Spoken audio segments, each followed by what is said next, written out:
Welcome everyone to another episode of the world's greatest news and reviews. Bringing you opinions about nerd stuff is our superpower. I'm Captain Mao. And I'm Weapon 2. And today we're bringing you our official review of the Netflix original movie, Extraction, or as I like to call it, Thorwick.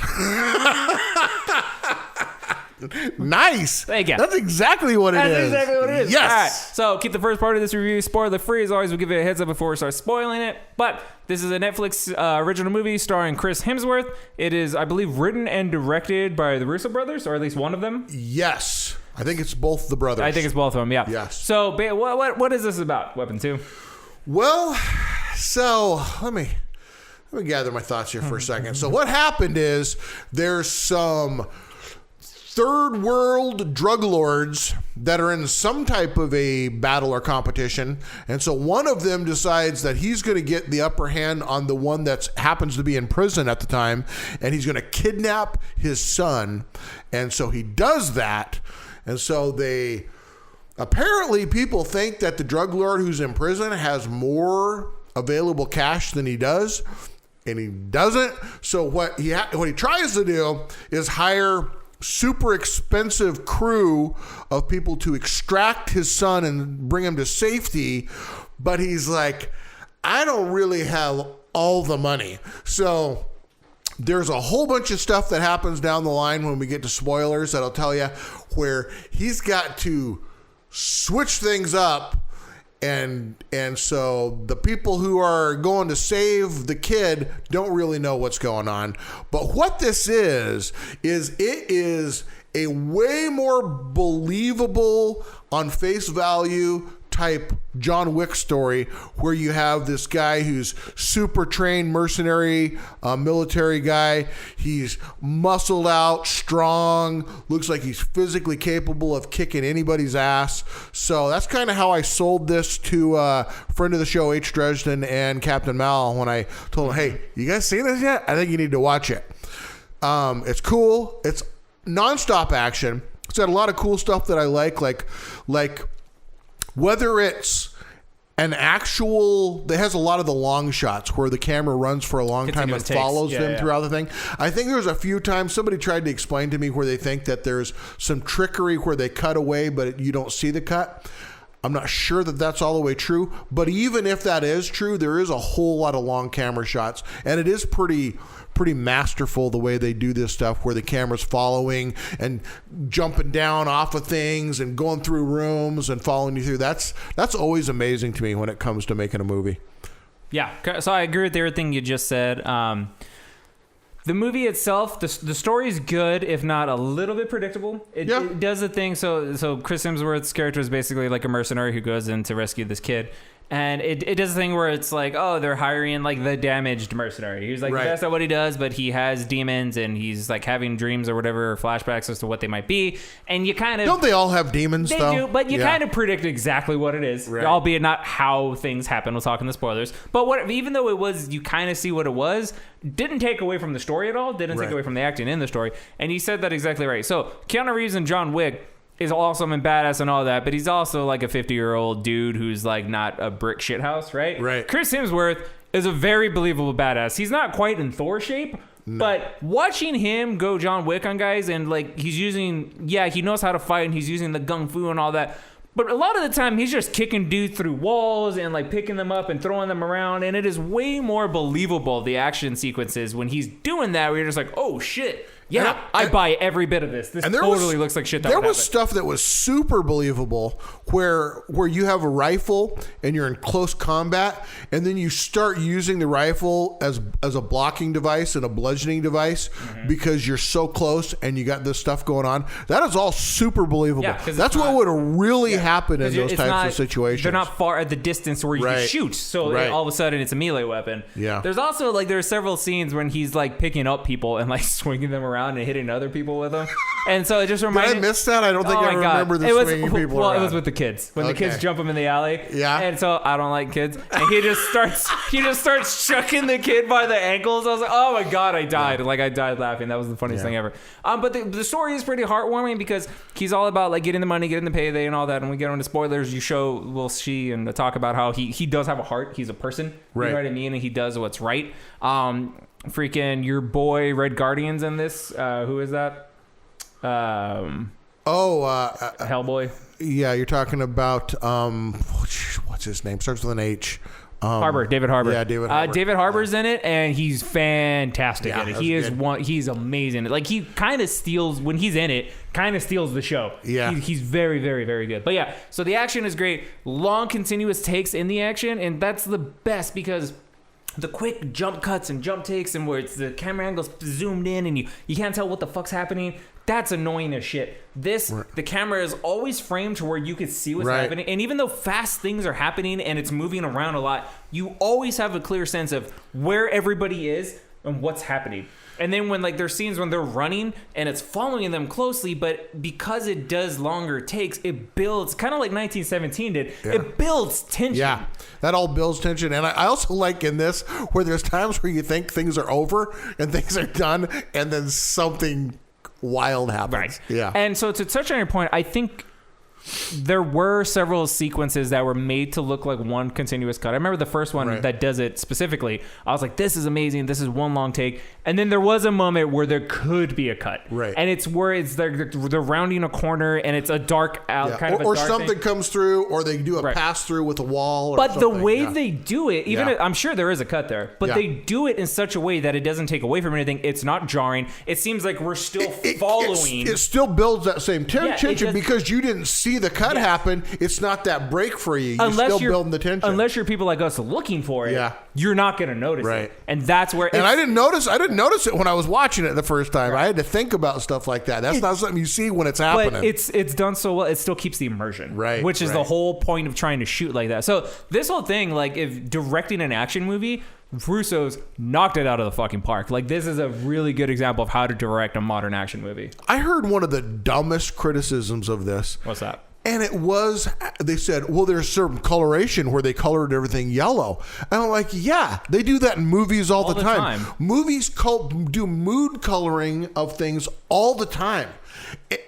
I was like, that's the dumbest criticism I've ever heard. That's one of the biggest, most subtle things that movies do to affect your mood that most people don't even realize, because you put yourself in a room that's colored black and red, you're more likely to lean hostile. You put it in soft, like baby blue color, shit like that, you're more likely to be freaking relaxed and mellow. So like tinting a color across an entire scene and like changing it up, like some movies do that as a stylistic choice based on the character's emotions, you know, and that wasn't done to that degree in this movie. But that's a weird criticism. No, but I saw, they put a picture of the real blank film against the movie film, and yeah, you're right. They colored it yellow. What it does is it made it way more interesting. It does one of these things where, for whatever reason, that makes you feel more Middle East or more whether it's Bangladesh or whatever the country was. It brings like some type of a feeling, maybe a subconscious feeling. And I just felt like saying, haven't you ever watched a movie in your life? Like ever? Yeah. They do it all the time. In most every movie. Well, what a stupid criticism. Well, and especially like that, the whole point is getting the kid out. So that adds to a level of we're in a really bad place that doesn't feel good. Something's off. Something's wrong. The whole everything's potentially against us. Like that tinting the color would add to that, I think. So it just made it seem more. It's hard to explain. More cool, because the when they showed the regular bland film, it's boring as hell. Spoilers. So most movies change the color on almost every single movie, and most directors have their own signature style. Most cinematographers, like they have their style of how they affect not just color but lighting also. And a lot of them color things for reasons, for subliminal messages and meaning for the film, where you look back on it, you're like, oh, everything that was this was colored as that, and everything that was this other thing were colored like the other thing. There's reasons for all this. And it's not like it, and it takes a lot of work. It's not like it's like easy to do. So this stuff is done for a reason. It's done to make the movie better. And for you to criticize that it happened at all, you're just showing that you're stupid and don't know anything about movies. So.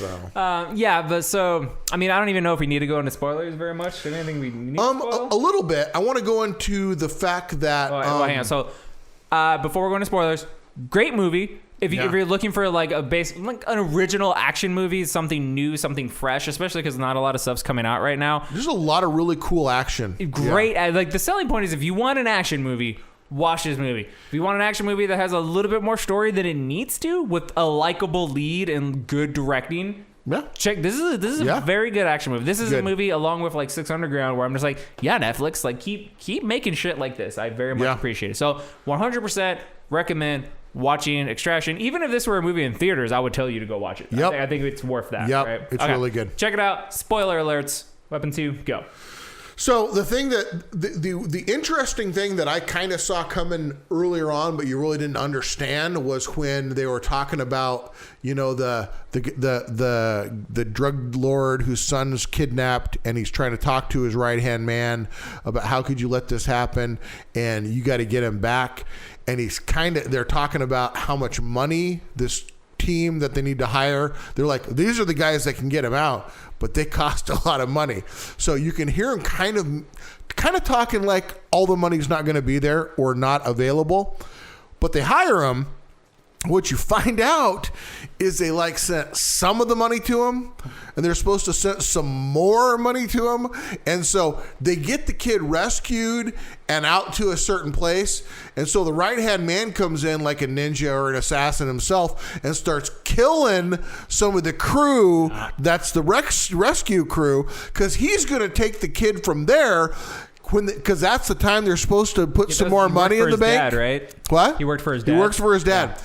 And he comes in to rescue him because there ain't no more money. And they're supposed to make a deposit right then. So they're all like, where's the money? Where's the money? Where's the money? And he's trying to get the kid out because there ain't no more money. And that was really cool because he was a badass also, very formidable. He's the one who gives Hemsworth like a run for his money in terms of like fighting and all that. But he's not like a bad guy trying to kill. He's trying to save the kid. He's trying to get him the fuck out of there. Well, no, he doesn't. The bad guy, the dad, said he's going to kill his family if he doesn't get him out. It wasn't. He's not like I love the kid, but he's like this dude's going to kill. No, the guy from prison told him, "You don't think I can get a hold of your family?" He basically told him, "I'm going to have your family killed if you don't figure out." And there's no more money, so you figure out how to get my kids saved, or your family's dead. Right. And so that's what he did. He's not doing it for a noble reason, but he is trying to save the kid. Right. He's trying to save the kid. I mean, and the same thing as when Thor, when he got him out to a certain point, the people that are with his crew, they're basically saying, no more money? Fucking lose the kid. Just leave him there. Yeah. Kill him. Throw him in the river. We don't care. Yeah. And he's like, well, and this is so. I'm not going to do that. I'm going to save him anyways. This is the part that was the predictable part to me. Is like his kid died. Thor's kid dies. Right. Because you could tell he keeps having the flashbacks of the kid, and you could tell like you can't tell how he died. It was cancer, which is a shitty way to die. But that's why he has like a desire to keep the kid safe. Like he's at David Harbour's place, and Harbour's like, hey, you know what? We need to kill the kid. They're gonna pay us a fuck ton of money. Like this is there's no money. You get the kid out. Like you're gonna die. Who cares? He's like, you don't even got to do it. Oh, walk up there, put a bullet in this kid's head. Doesn't even matter. But here's the other thing. A person like him, they don't even have to go with the whole son died thing. A person like him isn't gonna kill the kid. Okay. There's the people who are cold-blooded psychopaths, and they're the kind of person who can put a bullet in a kid's head or just throw him in a river. And then there's people who are like, I'm out this far, and now I'm going to do the right thing. And whether his son died or not, he was going to be the guy who does the right thing. So he was going to do this anyway. I agree, but much in the same way that the people who are criticizing the coloration thing might not be able to read into movies what's there, those are the people that need... Oh, well, he would never do that because his son died and he cares. They need that extra layer of story. And so I agree with you. They didn't need that. But that is what 100% affirms the fact that he's not going to leave the kid high and dry. Well, you would have to be cold-blooded and heartless to whether your son died or not to just let this kid die. So whether your son died or not, there's people whose son could be horrible, but that's their son. They don't give a crap about somebody else's kid. Mm-hmm. So the thing is...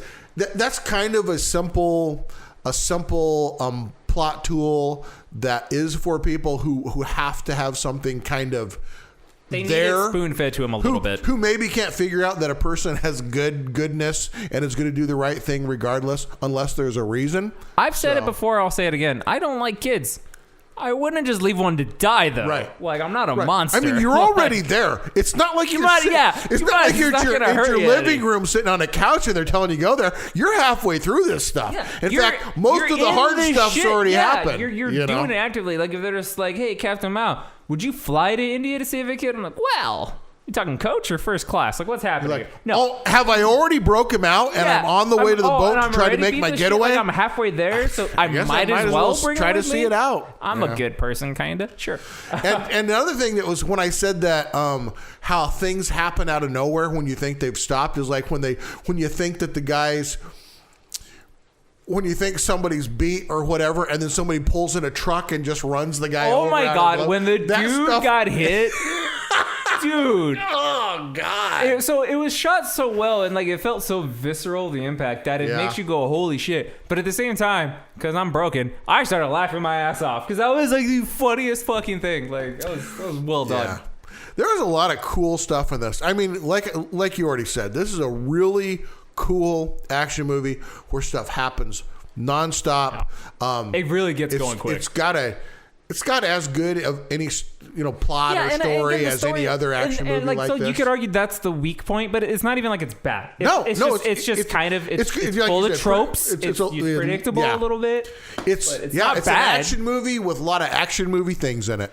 Sometimes an action movie, most of the time, the story's just there to get you to the next action set piece. Exactly. And if the action set piece is good, who gives a shit, right? So like action movies should have good action, comedy movies should make you laugh, horror movies should scare you. If an action movie has action, it's doing its job. Yep. So this did its job. This is fantastic. And again, very well directed. Like I can't emphasize that enough. Such a well shot, well choreographed movie. But yeah, I think it's fantastic. And the actors, all the actors were really good in this too. Again, David Harbour. It was really good acting. Flips the switch from like friend who's there to help you to fucking sociopath. I'll put the bullet in his head to sociopath. It's that like, was holy good. Shit. The right-hand man that was fighting was good. That actor did a really good job. There was a lot of good acting in this. Even the kid was good. Yep. And lots of times kids are kind of the weak point in movies because they're not terribly great actors. So every now and then you get a gem, but most of the time they're not. The kid was good. Yep. And like you actually didn't want him to die. Like it's like, oh, you poor little guy, run. Well, hey, spoiler alert, I never really want kids to die. You know what I mean, though. Like you're actually you have an attachment to the kid. I mean, sometimes they do, but not very often.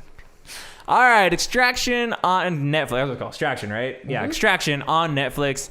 Check it out. Very good movie. A sequel has been greenlit, which we're in the spoiler section. Hemsworth dies, so I don't know how they're going to do that. Maybe a prequel. There's a blurry figure at the end. That's true. The blurry figure. We don't know who it is. I know who they want us to think it is. Who do they want us to think it is? Hemsworth? They do. They want us to think it's him. Much in the way that if the action's good, I don't completely care about the story. I don't even care if it's like whatever. He's supposed to be dead, but he's not dead, whatever. Just bring it back. If it's this good, I don't care. Do it again. Do it. Let's watch Thorwick 2. Let's make it happen. Woo! And as always, thank you for joining us on this episode of the World's Greatest News and Reviews. If you enjoyed, be sure to like, subscribe, hit the bell for notifications. Peace.